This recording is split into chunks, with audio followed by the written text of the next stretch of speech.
So I'm just giving the link which we are following today. It's also given in the yesterday's link, okay? But this is the link to the exercise which we are performing today. It's just similar to what we did yesterday, okay? But we'll Okay. do it together, okay? So before proceeding, what we'll do is I'll have to do some cleanup, okay? Because so that it doesn't the ports do not get conflict. So I already have sudo docker ps. Okay, with sudo docker ps, we can check if the what are the containers which are running. Okay, so there is no running container. I have some old containers, so I just need to remove them. So the command is rm and the container IDs we can use. Okay, rm.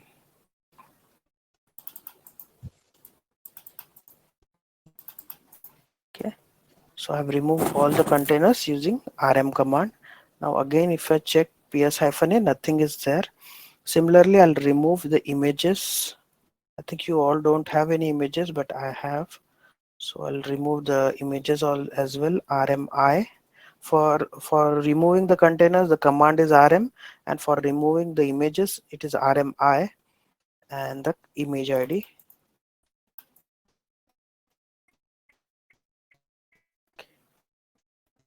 And for others, maybe you have Nginx and HTTPD installed on it, so you'll have to disable it.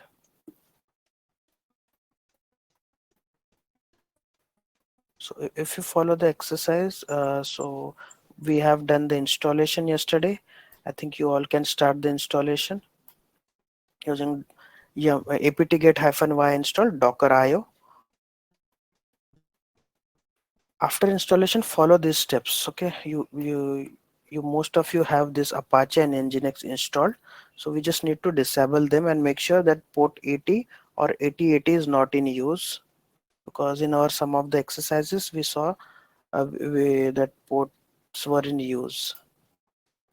So now I don't have even the images for. I'll just make sure that Apache and Nginx both are disabled at the runtime and now as well.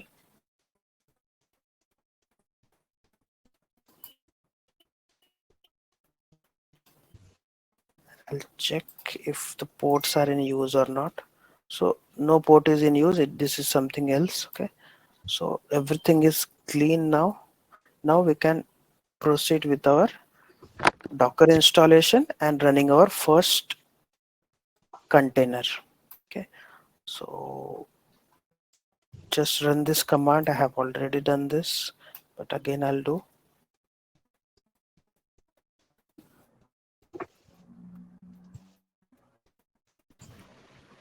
Ryan, Yes, tell me. any VM, virtual VM is available in your space? This is available on my laptop. Okay. Okay, so you'll have to spin up a VM on your laptop. The instructions are also given. I'll give the link for that. Okay, so the link for that is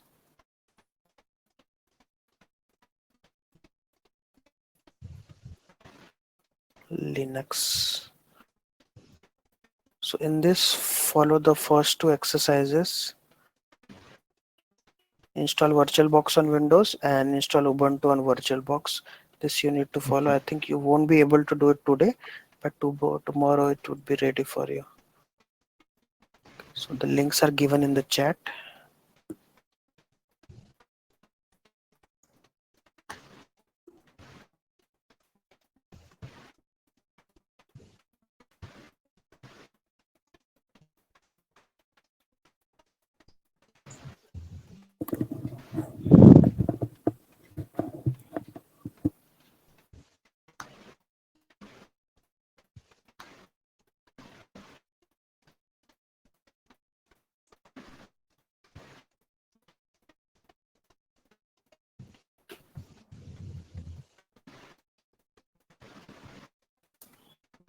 So it is holding this.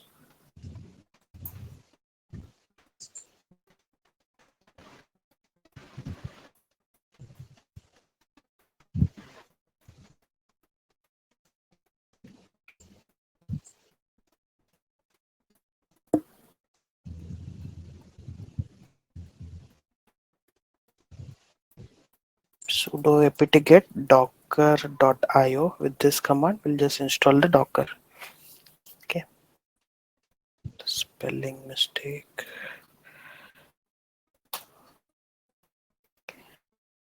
So for me the docker is already installed and it is the newest version.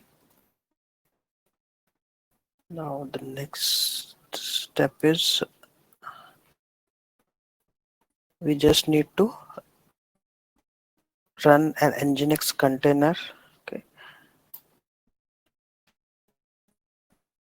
so what this command do is it will run, okay, docker run in a detached mode. -d stands for a detached mode on a port 8080. Port 8080 is of this particular VM or a host, and inside the container it is running on port 80. So what we are doing is we are mapping port 8080 of this host inside the container on port 80. Okay, and we are giving a name. Yesterday we didn't give any name to the container. Today we are giving a name as well. Okay, hyphen name web app, and we'll be using the nginx image. And can anyone tell me from where it is downloading the image? Docker repository. What is the name of the Docker repository? Docker Hub something. Docker, yeah. Yeah, Docker Hub, or sometimes we call it hub.docker.hub.com. So by default it will download it from Docker Hub when we have the internet connection. First it checks if it is available locally. If it is not available locally, it will go to the internet and check Docker Hub. Okay, so what it is doing is it is running Docker in a detached mode. Detached mode means nothing will be displayed on the screen. It will get detached from the shell or the command line, and it will map port 8080 of the host to the port 80 inside the container. And we cannot change the port 80 inside the container because nginx by default runs on port 80. So this port we can change, but not the inside one. So we have to write it like this. Okay, so if we run the command docker ps now, we can see it is listening on all the interfaces, okay, on port 8080. Now just to curl localhost 8080,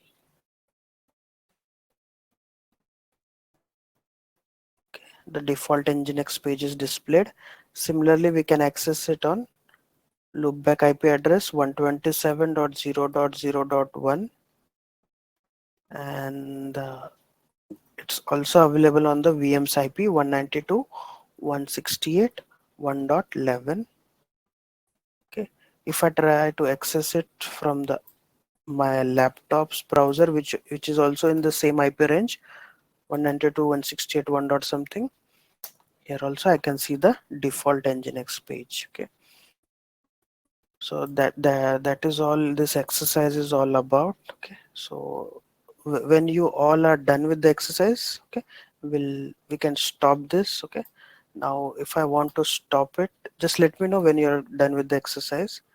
So what I'm doing is now I'm just stopping it. Sudo docker ps, we can stop the container using the container name docker stop. The container name is web app,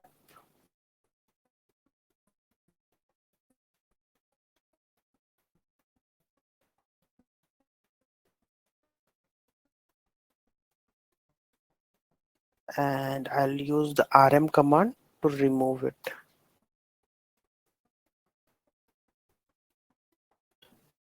And if I do docker ps, nothing is there. If I do ps-a, even there is no non-running container, means nothing is running. And if I check the images, there is an image, and we'll remove that image using rmi image id. Okay, so you all just complete this exercise. After that we can go for the next topic.